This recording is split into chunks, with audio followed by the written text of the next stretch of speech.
పల్నాడు జిల్లా వినుకొండలో సాంఘిక సంక్షేమ గురుకుల పాఠశాల వసతి గృహాన్ని మంత్రులు డోలా బాల వీరాంజనేయ స్వామి, కొట్టిపాటి రవికుమార్ ప్రారంభించారు.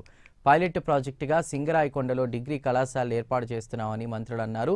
పైలట్ ప్రాజెక్టు విజయవంతమైతే రాష్ట్ర వ్యాప్తంగా డిగ్రీ కళాశాలలు తీసుకొస్తామని వారు తెలిపారు. అలాగే వసతి గృహాల్లో విద్యార్థుల ఆరోగ్యం, పరిసరాల పరిశుభ్రత సమీక్షించేలా కొత్త పథకం అమలు చేస్తామని అన్నారు.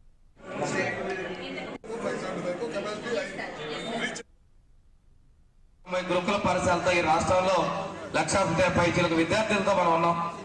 ఇంటర్మీడియట్ స్కూల్స్ ఉన్నాయి, సపరేట్ ఇంటర్మీడియట్ స్కూల్స్ ఉన్నాయి. వచ్చే విద్యా సంవత్సరం నుంచి ఆడపిల్లల కోసం ప్రత్యేకంగా ఒక డిగ్రీ కాలేజ్ కూడా మా సింగరాయకొండ నేను పరిగె ఏర్పాటు చేస్తా ఉన్నాం. ఎందుకంటే ఇంటర్మీడియట్ అయిన తర్వాత కొంతమంది పిల్లలు పెళ్లిళ్ళకి వెళ్తున్నారు. అటువంటి పరిస్థితి లేకుండా వాళ్ళ భద్రత కోసం వాళ్ళు చదువుకునే హక్కు ఉండాలనే ఉద్దేశంతో నిర్ణయం కూడా తీసుకున్నామని కూడా తెలియజేస్తున్నాం. పైలట్ ప్రాజెక్టు విజయవంతంగా రాష్ట్ర వ్యాప్తంగా కూడా కాలేజీలు తీసుకొస్తామని, అంతేకాకుండా సాంకేతిక ఐటీఐ పాలిటెక్నిక్ కాలేజీలు కూడా గురుకుల పాఠశాల తీసుకురావాలనే లక్ష్యంతో ఉన్నారని మీకు తెలియజేస్తాం. ఈ సంవత్సరం మన పిల్లలు మొట్టమొదటి అటెంప్ట్ లోనే 42 మంది ఎంబీబీఎస్ సీట్లు సంపాదించారు. ఐఐటి నీట్ అకాడమీలు 3 ఉన్నాయి. ఈ 3 నుంచి 42 మంది ఎంబీబీఎస్ సీట్లు తొలి అటెంప్ట్ సంపాదించారు.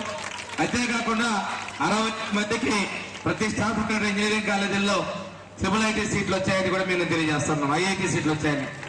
ఈ హాస్టల్ అనేది ఇక్కడ మీకు ఏర్పాటు చేయడం జరుగుతూ ఉంది.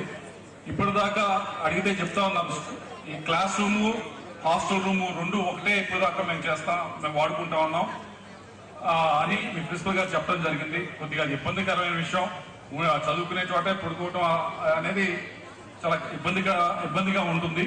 అలా కాకుండా సపరేట్గా ఈరోజు ఈ హాస్టల్ అనేది ఏర్పాటు చేయడం అనేది, కట్టుకోవడం అనేది, ఓపెన్ చేసుకోవడం అనేది మంచిది.